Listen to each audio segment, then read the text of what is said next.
Karnataka assembly में cattle slaughter bill 2020 BJP ने अपनी अक्सरियत की बुनियाद पर पास कर लिया है।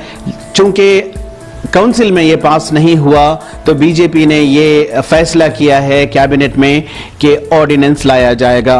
इस ताल्लुक से बात करने के लिए हमारे साथ हैं जमीयतुल कुरैश के रुकन कासिम शुएबुर रहमान कुरैशी। बताइए सर, अब ऑर्डिनेंस आने वाला है, ये तय हो चुका है रियासत में।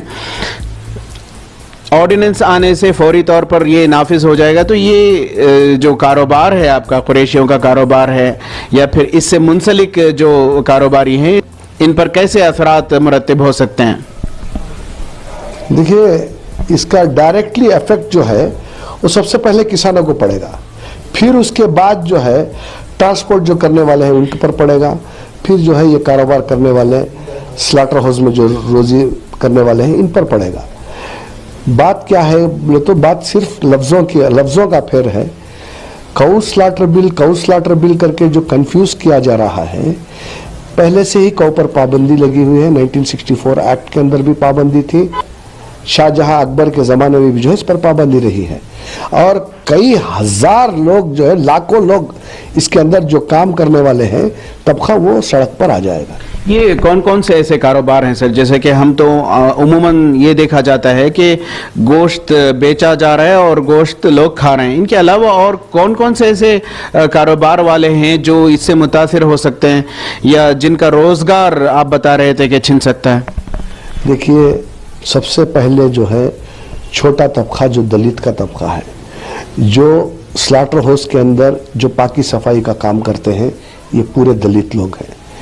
यहाँ तक हड्डियों का पाउडर बनाना, हड्डियों को प्रोडक्ट बना के जो है इसे शुगर फैक्ट्री तक का, और इसे जो है जेलेटिन निकाल के उसको टैबलेट बनाने तक का, और इसे जो है कोलगेट पेस्ट के अंदर जो है जो ब्रश करते हैं वो पेस्ट के अंदर डालने का, ये सारा काम जो है ये छोटा तबका करता है।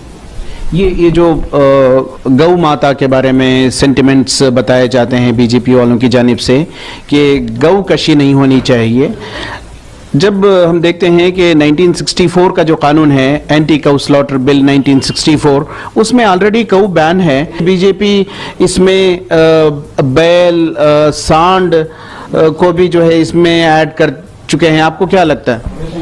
सवाल यह है कि गौ के मामले के अंदर गौ का नाम लेते हुए आप जो है बैल और सांड को जो मिलाकर जो खामखा का जो है इसे जबरन इसे नाफिज करना चाह रहे हैं, ये मकसद समझ में नहीं आता। ये तो पूरा खुल्लम खुल्ला सियासी मकसद है। ये रहा सवाल बैल और सांड का, जो मैं बता रहा हूँ, इसको जो है इसमें मिलाया जा रहा है, ये एक बहुत बड़ी साजिश है। ये साजिश के तहत हो रहा है। जहाँ तक कुरैशियों का भी मामला ले लो, आप दलितों का मामला ले लो, गोश्त खाने वालों का मामला, कौन खा रहा है ये गोश्त? इसका प्रोटीन कौन फायदा उठा रहा है? गरीब आदमी उठा रहा है।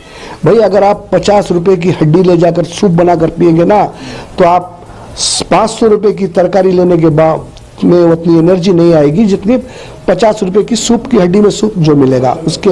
इसमें ये जो है नेचुरल और बाकायदा जो है, इसका कोई आर्टिफिशियल नहीं है। आप इतने जानवर स्लॉटर होने के बाद भी आप देख सकते हैं कि कई बैल जो है एकदम ग्रुप की शक्ल में निकलते हैं, 100, 150, 200, कहीं भी आप ग्रुप देख लीजिए जहाँ पर इतना स्लॉटर होने के बाद भी जानवर है। ये अल्लाह की तरफ से ये बरकत है। गैब से जो है ये जानवर जो इंसान के लिए पैदा किया जा रहा है वो इस्तेमाल कर रहे हैं, इसलिए अल्लाह उसमें बरकत भी दे रहा है। अब जो है येडियुरप्पा, वज़ीर आला येडियुरप्पा की क़यादत में जो मीटिंग हुई कैबिनेट की, जिसमें ये फैसला लिया गया कि ऑर्डिनेंस लाया जाएगा। अब जमीयत कुरैश या किसानों की जानिब से तो आपका अगला कदम क्या होगा इस सिलसिले में?